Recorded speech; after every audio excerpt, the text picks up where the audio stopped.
Hello friend, welcome to my YouTube channel math solution. आज हम vector calculus लेंगे। क्या लेंगे? Vector calculus. ठीक है, चलो देखते हैं वेक्टर कैलकुलस में क्या रहता है। सबसे पहले रहता है उसमें scalar point function. Scalar point function vector का तो आपको पता ही है डेफिनेशन, जिसके अंदर magnitude as well as direction रहता है, उसको हम वेक्टर बोलते हैं। ये हमने ऑलरेडी पढ़ के आए हुए 11 12 के अंदर। ठीक है, अभी हम देखेंगे वेक्टर कैलकुलस। वेक्टर कैलकुलस में क्या रहता है? सबसे पहला पॉइंट रहता है स्केलर पॉइंट फंक्शन। क्या रहता है फ्रेंड्स? Scalar point function. तो यहाँ पे स्केलर पॉइंट फंक्शन का मतलब नाम ही स्केलर है, यानी जो भी हम इसके अंदर पॉइंट रखेंगे तो हमको जो वैल्यू मिलेंगी वो स्केलर मिलेंगी। क्या मिलेंगे? Scalar means 2 3 4, these are called as scalar values. ठीक है, तो a function phi x y z is called as scalar point function if it's associate a scalar with every point in a space. every point in a space means अगर मान लो कोई function है आपके पास जहां पे एक्स वाई जेड एग्जिस्ट करता है, तो वहां पे आप एक्स वाई जेड का वैल्यू रखेंगे, तो यहाँ पे आप कोई भी वैल्यू रखेंगे एक्स वाई जेड का, तो आपको स्केलर वैल्यू देगा। क्या कौन सी वैल्यू देगा? Scalar value. तो इसको हम लोग बोलते हैं स्केलर पॉइंट फंक्शन। क्या बोलते हैं फ्रेंड्स? Scalar point function. यानी जो भी आपके पास फंक्शन है, एक्स वाई जेड का फंक्शन है, यहाँ पे आप एक्स वाई जेड का वैल्यू रखते जाओ, फंक्शन चेंज हो जाए, वैल्यू चेंज होती जाएंगी और अलग अलग वैल्यू मिलती जाएंगे, और जो भी वैल्यू मिलेंगी आपको वो स्केलर वैल्यू रहेंगे, यानी वेक्टर वैल्यू नहीं रहेंगे। मीन सर समझा नहीं, जैसा आंसर जो आएगा आपका कांस्टेंट टर्म में आएगा, 2 3 4 -2 ऐसे टर्म में आए, उसके अंदर आई जे के ने इन्वॉल्व रहेगा। अगर आप आई जे के इन्वॉल्व रहेगा तो उसको हम वेक्टर पॉइंट फंक्शन बोलते हैं। क्या बोलते हैं? Vector point function. तो यहाँ पे आप एक्स वाई जेड का वैल्यू रखो, तो हम लोग बोलेंगे यहाँ पे अलग अलग स्केलर पॉइंट फंक्शन मिलेंगे आपको, तो सबके लिए। तो क्या है? A function of phi xyz is called as scalar point function if it associate a scalar with every point in a space.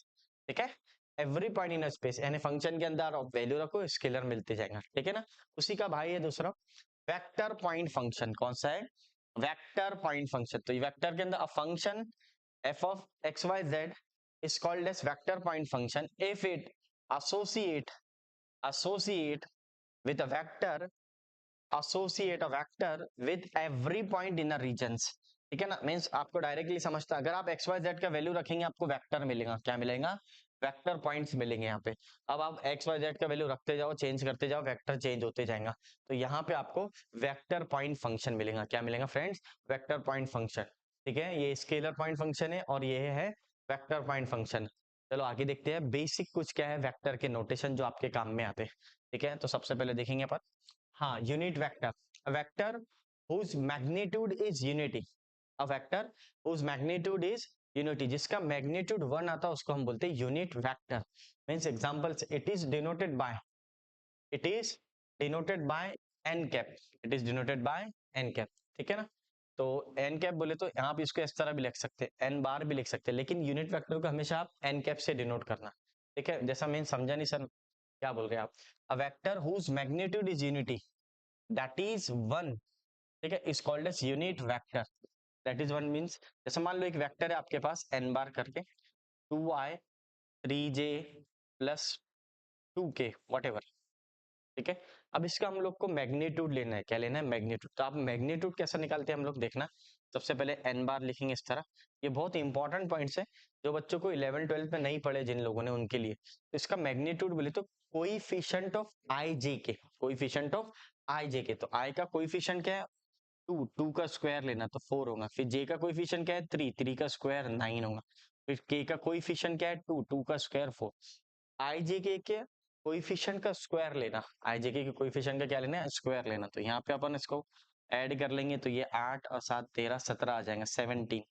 तो ये आ जाएगा एन बार। ठीक है, फिर आपके पास यूनिट वेक्टर, यूनिट वेक्टर क्या रहता है आपको पता है? N cap is equal to N bar upon magnitudes of N bar, N bar upon magnitudes of N bar. तो आपको यहाँ पे वैल्यू रखना पड़ेगा, तो ये आ जाएगा 2i plus 3j plus 2k divided by √17। ये आ जाएगा मेरा एन कैप। अब इसको सेपरेट कर लो, 2/√17i, 3/√17j और 2/√17k। ठीक है, वैल्यू रख दे। अब आप इसका मैग्नीट्यूड लेंगे स्क्वायर करके, तो इसका आंसर 1 आएगा। तो आप नोटिस करेंगे 2 इसका स्क्वायर 4 होता, 4/17, 9/17 और 4/17। 17, इसका स्क्वायर करके ऐड कर दी तो इसका मैग्नीट्यूड हमेशा 1 आएगा, that is called as unit vector. Unit vector, तो अगर आपको समझता है तो एक बार फिर से समझ लो। हमेशा मैग्नीट्यूड वर्ड बहुत बार यूज होगा आपका। मैग्नीट्यूड बोले तो जो भी वेक्टर दे हुआ है, वेक्टर काय में डिनोट्स करते हैं, इन टर्म्स ऑफ आईजेके के फॉर्म में। अगर आपको बहुत ज्यादा बेसिक से पढ़ना है तो वेक्टर हमेशा डिनोट्स होगा इन टर्म्स ऑफ आईजेके के। तो आई बोले तो एक्स एक्सिस के अलोंग रहता, जे बोले तो वाई एक्सिस के अलोंग रहता, और के बोले तो जेड एक्सिस के अलोंग। तो मान लो कोई भी एक वेक्टर लेता, दूसरा वेक्टर लेता, तो मान लो हम लोग आर बार लेते, इसका यूज बहुत है। आर बार लेते तो आई एक्स आई, तो वाई जे जेड के, ठीक है। अब मुझे इसका मैग्नीट्यूड लेना है।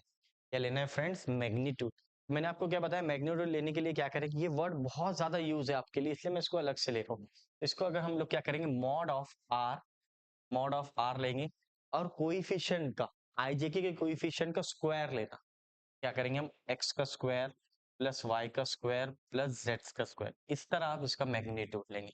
हमेशा आपको ध्यान में रखना, ठीक है फ्रेंड्स। तो और क्या क्या है बेसिक्स, और जैसे जैसे यूज होगा बेसिक हम समझाएंगे आपको। सबसे पहले मेन वर्ड ये भी है, क्या यूनिट वेक्टर को हम लिखते हैं एन कैप, एन कैप को हम लिखते N bar upon magnitudes of N bar. ये हमने ऑलरेडी पढ़ चुके 11 12 में। जिन बच्चों का नहीं है उनके लिए हम बता रहे, n bar upon magnitude of N bar. Unit vector का मैग्नीट्यूड हमेशा 1 रहता है, ठीक है। अब बेसिक नोटेशन पढ़ लेंगे अपन, डॉट प्रोडक्ट क्या होता, क्रॉस प्रोडक्ट क्या होता, वो पढ़ लेंगे हम लोग, क्योंकि वो मोस्ट इंपॉर्टेंट है। ठीक है फ्रेंड, चलो देखते हैं नेक्स्ट स्लाइड। ठीक है, अब देखेंगे डॉट प्रोडक्ट। ठीक है, ये ऑलरेडी पढ़ के आए, लेकिन जो बच्चों को नहीं समझता उनके लिए डॉट प्रोडक्ट क्या रहता है। तो सबसे पहले हम लोग को ए बार डॉट बी बार निकलना। डॉट प्रोडक्ट हमेशा स्केलर वैल्यू देंगे, यानी कांस्टेंट वैल्यू देंगे, 2 3 -1, इसके अंदर इसका आंसर आएगा। ठीक है, जीरो भी आ सकता है, वट एवर। ठीक है, इसके अंदर आईजेके कभी नहीं आएंगे। अगर आप डॉट प्रोडक्ट लेंगे तो आईजेके के फॉर्म में कभी नहीं आएगा। अगर आईजेके आएंगे तो वेक्टर बन जाएगा, ठीक है ना। वेक्टर के ये आएंगे स्केलर आंसर इसका। मीन सर समझा नहीं, बता देता हूँ। ए बार डॉट बी बार लेते हैं अगर आप, A bar dot B bar most important है, हर क्वेश्चन में इसका यूज है। ठीक है, मैक्सिमम क्वेश्चन 90% तो यही है।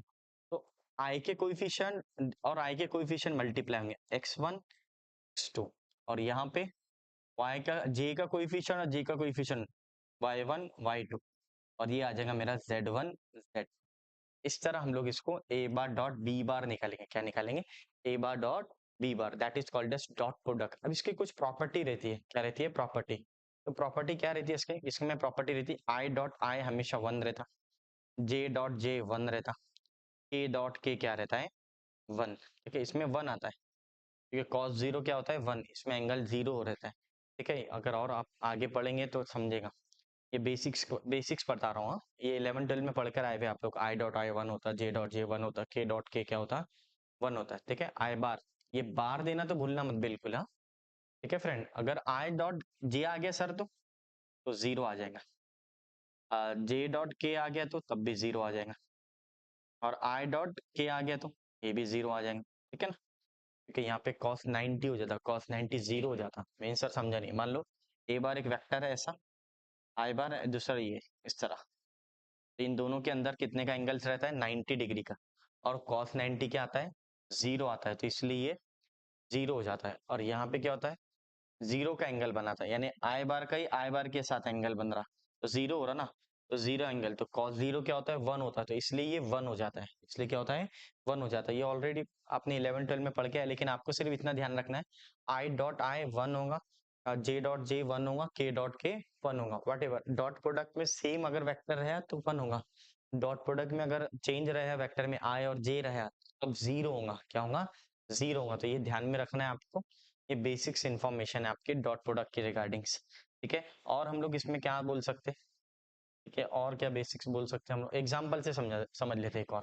जैसा मान लो एक ए बार है 2y 3j 4k, और ये बी बार है 4i 3j 5k, what ever. हम लोग को डॉट प्रोडक्ट लेना है, इसका क्या लेना है डॉट प्रोडक्ट। तो देखो कितना आसान है, ए बार डॉट बी बार, तो 2 × 4 3 × 3 4 × 5 मीन्स आई का कोइफिशिएंट आई से, जे का कोइफिशिएंट जे से, और के का कोइफिशिएंट के से मल्टीप्लाई होगा। आप नोटिस करो 8 + 9 + 20, तो ये कितना हो गया 38 हो गया, 38 37 हो गया सॉरी, तो ये हो गया 37। ठीक है, अगर आप नोटिस करेंगे इसमें आई जे के आया क्या नहीं आया, कांस्टेंट वैल्यू आई, क्या आया कांस्टेंट वैल्यू। ठीक है, तो इसको हम बोलते हैं डॉट प्रोडक्ट। ठीक है, ये आपको याद करना है, ये इंपॉर्टेंट है, ये आएंगे आगे। ठीक है, अब हम लोग लेंगे क्रॉस प्रोडक्ट क्या रहता है। ये बेसिक इन्फॉर्मेशन है, आपने 11-12 में पढ़ के है, लेकिन हम बता दे रहे हैं आपको कि किस तरह डॉट प्रोडक्ट निकलेगा। अब लेंगे अपन क्रॉस प्रोडक्ट। क्या लेंगे? Cross product. तो क्रॉस प्रोडक्ट क्या रहता है? मान लो ए बार एक वेक्टर है जिसका नाम x1i y1j z1k। ठीक है, और दूसरा बी बार है x2i y2j z2k। ठीक है, हम लोग को निकालना है क्रॉस प्रोडक्ट या वेक्टर प्रोडक्ट। वेक्टर प्रोडक्ट भी बोल सकते हैं। तो हम लिखते हैं ए बार क्रॉस बी बार। जैसे हमने ए बार क्रॉस बी बार लिखे तो आपके मन में डिटर्मिनेंट आना, क्योंकि इसका वैल्यू निकलता है डिटर्मिनेंट से, क्योंकि ए बार एक वेक्टर है, बी बार एक दूसरा वेक्टर है, और A cross B is another vector. Another vector यानी इसका जो आंसर आएगा वो वेक्टर के फॉर्म में आएगा, यानी इन इन टर्म्स ऑफ आईजेके के फॉर्म में आएगा। किसके फॉर्म में आएगा? आईजेके के। तो मान लो यहाँ पे किस तरह सॉल्व करेंगे? हम सबसे पहले लेंगे आई जे और के, फिर यहाँ पे लिखेंगे अपन x1 y1 z1 ए बार के कोएफिशिएंट आईजेके के, फिर बी बार के आईजेके के कोएफिशिएंट x2 y2 और ये z2, फिर इसको सॉल्व कर लीजिए आप। तो आप सॉल्व कैसे करेंगे? पहले आई लेना, फिर जे लेंगे आप, फिर के, वही सेम प्रोसीजर जैसे डिटरमिनेंट सॉल्व करते थे अपन। फिर इसका कोएफिशिएंट लेंगे, आई को हाइड कर दो, तो क्या बचा? y1 z1 y2 z2। ठीक है फ्रेंड, अब जे के रो और कॉलम को हाइड कर दो इस तरह। क्या बचा? x1 z1 x2 z2। Then के कोएफिशिएंट को हाइड कर दो इस तरह, लाइक दिस।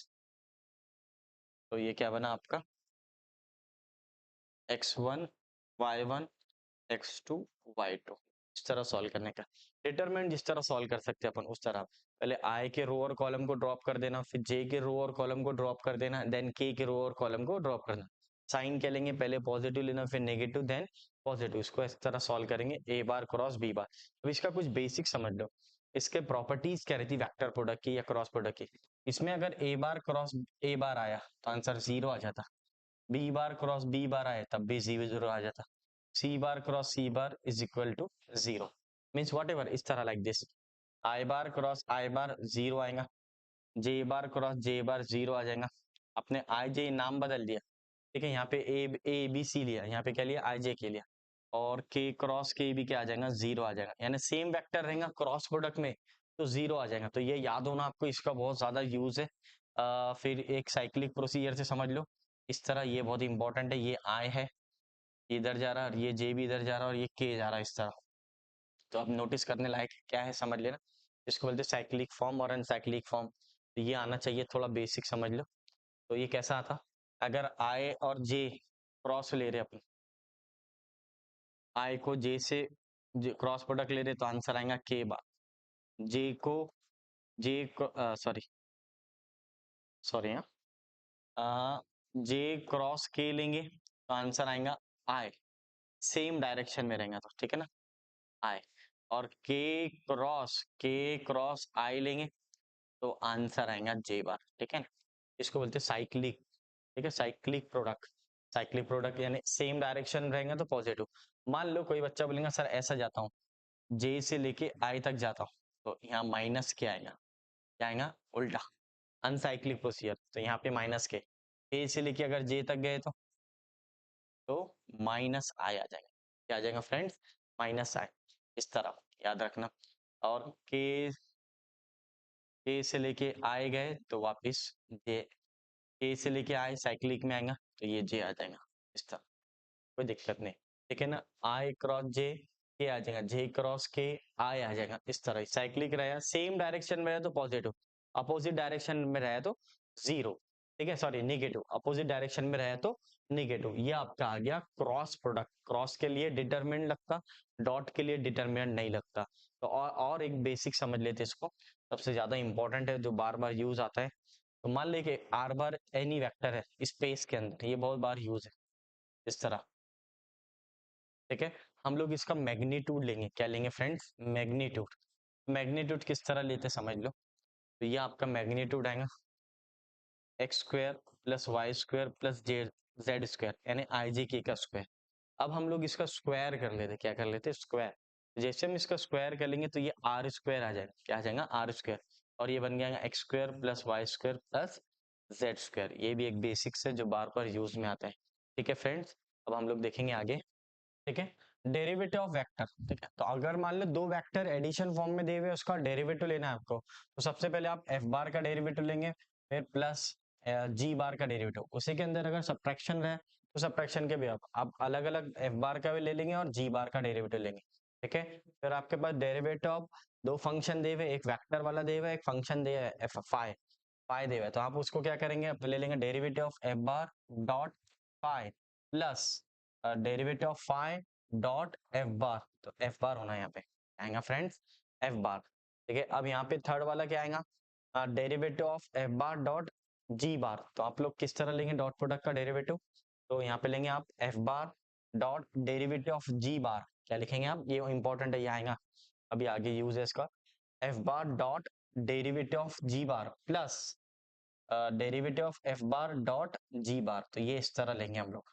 ठीक है, अब मान लो वही अगर एफ बार क्रॉस जी बार रहे तो क्या करेंगे, इसका डेरिवेटिव कैसे लेंगे हम लोग, तो सबसे पहले लिखेंगे आप F bar as it is, फिर डेरिवेटिव ऑफ जी बार, तो यहाँ पे बार देना भूलना नहीं, plus derivative of F bar cross G bar. तो ये आपका इस तरह आ जाएगा।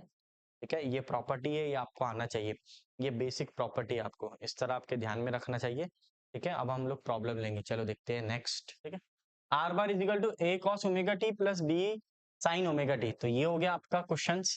ठीक है ना, where A bar B bar and omega या डब्ल्यू वट एवर, ओमेगा बोल सकते हैं, डब्ल्यू आर कॉन्स्टेंट, शो दैट, इसमें ये थोड़ा पॉइंट इंपॉर्टेंट है, ए बार और b bar, sorry a bar comma b bar और डब्ल्यू are constant, show that are bar cross we bar is equal to constant. यानी r bar cross we bar करने से कांस्टेंट आना चाहिए, क्या आना चाहिए कांस्टेंट। तो इसको सॉल्व करने से पहले थोड़ा बेसिक नॉलेज ले लेते हैं हम लोग। क्या ए बार क्रॉस ए बार यहाँ पे जीरो होता, क्या होता है क्रॉस प्रोडक्ट में ए bar cross A bar zero होता है, और b bar cross B bar भी जीरो हो जाएगा, यानी जो रिपीटेड वेक्टर रहते वो क्रॉस प्रोडक्ट में क्या होते हैं जीरो हो जाते हैं। और हम एक और ये भी ले लो, अगर ए बार क्रॉस बी बार है तो मैं उसको minus B bar cross A bar भी लिख सकता हूँ इस तरह, लाइक दिस। या फिर मान ले बी बार क्रॉस ए बार है तो आप उसको माइनस के साथ ए बार क्रॉस बी बार भी लिख सकते हैं, साइन चेंज हो जाती है। ठीक है, इसको बोलते हैं निगेटिव ऑफ वेक्टर। ये बेसिक नॉलेज हो ना, तो आपका सॉल्व होता है प्रॉब्लम। ठीक है, चलो देखते हैं किस तरह सॉल्व होगा। सबसे पहले सॉल्यूशन, उसने बोला वेयर वी, वी बार क्या है d r by d t, यानी डेरिवेटिव लेना पड़ेगा, डेरिवेटिव ऑफ वेक्टर लेना पड़ेगा। तो are bar is equal to a bar cos omega T plus B bar sine omega T. ठीक है, अब इसको डेरिवेटिव ले लो विथ रिस्पेक्ट टू टी से, differentiate with respect to t. ठीक है, अब तो क्या बनेगा मेरे दोस्तों, d r by d t, ये तो याद हो गया सर मेरे को, कॉस का डेरिवेटिव क्या होता है माइनस साइन ओमेगा टी, और ओमेगा टी का ओमेगा आ जाएगा, विथ रिस्पेक्ट टू टी ले रहे तो टी का कोइफिशिएंट आएगा, टी का कोइफिशिएंट, तो ये क्या बनेगा A bar omega sine omega T minus का साइन ना, plus B omega cos omega T. ठीक है, साइन का कॉस होता, अब विथ रिस्पेक्ट टू टी ले रहे तो कोइफिशिएंट ऑफ टी बाहर आ जाएगा, तो ओमेगा आ गया। ठीक है, अब इसको मैं नाम दे दूंगा वी बार, क्या नाम दे दूंगा वी बार, क्या नाम दूंगा वी बार। अब वी बार, अब आपको सॉल्व क्या करना है, are bar cross we bar करना है, are bar cross we bar. तो now R bar cross we bar, तो आर बार का वैल्यू क्या है friend, A bar cos omega T plus B bar sine omega T, ये हो गया मेरा आर बार। अब यहाँ पे क्रॉस क्रॉस प्रोडक्ट लगेगा, वेक्टर में पढ़े आपने 11 12 के अंदर, क्रॉस प्रोडक्ट क्या रहता, minus A omega sine omega T plus B omega cos omega T, इस तरह। अब हम लोग को इसको क्रॉस प्रोडक्ट अप्लाई करना है, क्या अप्लाई करना है क्रॉस प्रोडक्ट, थोड़ा स्पेस बना लेते, तो यहाँ पे चेक करना है, ये इंपॉर्टेंट है इसलिए थोड़ा सा स्पेस देंगे हम लोग। ठीक है, अब देखना मेरे दोस्तों कितना आसान है क्वेश्चन को सॉल्व करना। अब यहाँ ए बार से क्रॉस मल्ट प्रोडक्ट होगा, तो बीच में क्रॉस साइन है तो क्रॉस आ जाएगा, तो किस तरह होगा A bar cross omega T into minus A bar omega sine omega T, इस तरह आ जाएगा। फिर आएगा ए को बी से करो मल्टीप्लाई, तो अगर आप cos into cos cos square हो जाएगा, और दोनों में ओमेगा कॉमन निकल जाएगा, तो यहाँ पे किस तरह सॉल्व होगा चेक करना, ए बार ओमेगा कॉस, तो ये ओमेगा भी कांस्टेंट है तो बाहर आ जाएगा, तो आपका आ जाएगा A bar cross B bar omega into cos square omega, इस तरह आ जाएगा। ठीक है, यहाँ पे भी क्रॉस प्रोडक्ट से कैंसिल हो जाता। अब देखा बी को इससे मल्टीप्लाई क्या किया सर, पहले आपने समझा नहीं मेरे को, एक बार फिर से समझ लो। पहले मैं ए बार को इससे मल्टीप्लाई कर रहा हूँ, फिर ये पहले इसको फिर दूसरे से मल्टीप्लाई कर रहा हूँ, तो दूसरे उसमें कॉस ओमेगा टी कॉमन है तो उसका स्क्वायर ले लिया आपने, क्या ले लिया स्क्वायर। अब इसको इससे मल्टीप्लाई कर लो, तो ये भी क्या हो जाएगा, चेक करना, बाहर देना मत भूलना, बाहर होगा compulsory. B bar sine omega t, तो साइन इंटू साइन क्या हो जाता, साइन स्क्वायर हो जाता। ओमेगा बाहर आ जाएगा तो ये माइनस का साइन भी बाहर आएगा, ओमेगा आएगा, और ये साइन स्क्वायर ओमेगा टी, और ये बी बार क्रॉस ए बार आ जाएगा, क्या आ जाएगा, बी बार क्रॉस ए बार, फिर प्लस का साइन, बी बार को इससे मल्टीप्लाई करो कॉस से, तो omega sine omega T cos omega T हो जाएगा, और फिर B bar cross B bar आ जाएगा, क्या आ जाएगा, B bar cross B bar, ऐसा भी लिख सकते हैं अपन, इसको भी ऐसा लिख सकते थे, ए बार क्रॉस ए बार, और इसको एक ही बार लिखने का था, ओमेगा साइन ओमेगा टी। ठीक है, अब मैंने आपको पहले ही बोला कि रिपीटेड वेक्टर क्या हो जाता, जीरो हो जाता, तो यहाँ पे ए बार क्रॉस ए बार क्या हो जाएगा, जीरो हो जाएगा, निगेटिव भी A bar cross A bar zero ही हो जाएगा, तो पहला वाला तो जीरो आ गया, दूसरा ए बार क्रॉस बी बार आ जाएगा, इसको हम लोग स्पेस देके यहाँ लिखेंगे, सॉरी यहाँ पे इसको रफ कर लो, यहाँ से ए बार क्रॉस रिपीटेड वेक्टर क्या हो गया, जीरो हो गया आपका, ये इंपॉर्टेंट है, तो चेक करना, पहला वाला तो जीरो आ गया, इसको इससे, क्योंकि ये भी ए बार है फिर ये भी ए बार क्रॉस है, सेम वेक्टर जीरो आ गया, तो बचता क्या आपके पास, omega cos square omega T into A bar cross B bar आ गया, फिर आपका ये भी जीरो आ जाएगा, हाँ इसको माइनस का साइन हटा दो, ये माइनस बी क्रॉस ए है, तो माइनस हटाने के लिए हम लोग क्या कर सकते हैं, इसको प्लस बना लो, फिर इसको लिख लो ए बार क्रॉस बी बार, और ये हो जाएगा मेरा omega sine square omega T, क्या हो गया सर, समझा नहीं मेरे को, ये माइनस का साइन रिप्लेस किया, तो माइनस के साइन से क्या हो गया, A bar cross B bar हो गया, मैंने आपको बेसिक्स में बताया। ठीक है, और ये भी जीरो हो गया क्योंकि इससे रिपीटेड वेक्टर क्या हो गया, जीरो हो गया।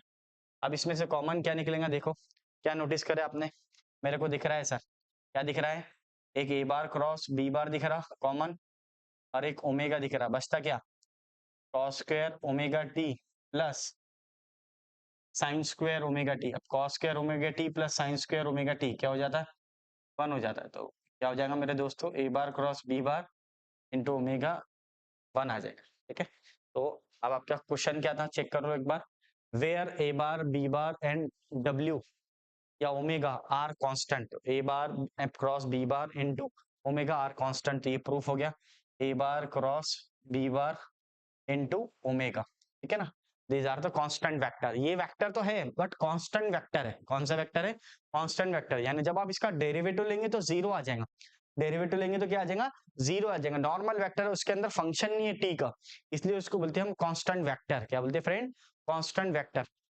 एक रहता कांस्टेंट सीरीज, तो उसमें क्या है, वेक्टर नहीं रहता, स्केलर हो जाता, ठीक है ना। अब ये क्या है, कांस्टेंट वेक्टर है, मींस जब आप उसका डेरिवेटिव लेंगे तो जीरो आ जाएगा, तो आपका आंसर आ गया A bar cross B bar dot omega, these are the constant vector, तो इसको हम कांस्टेंट बोलेंगे, हेंस प्रूफ। ठीक है फ्रेंड।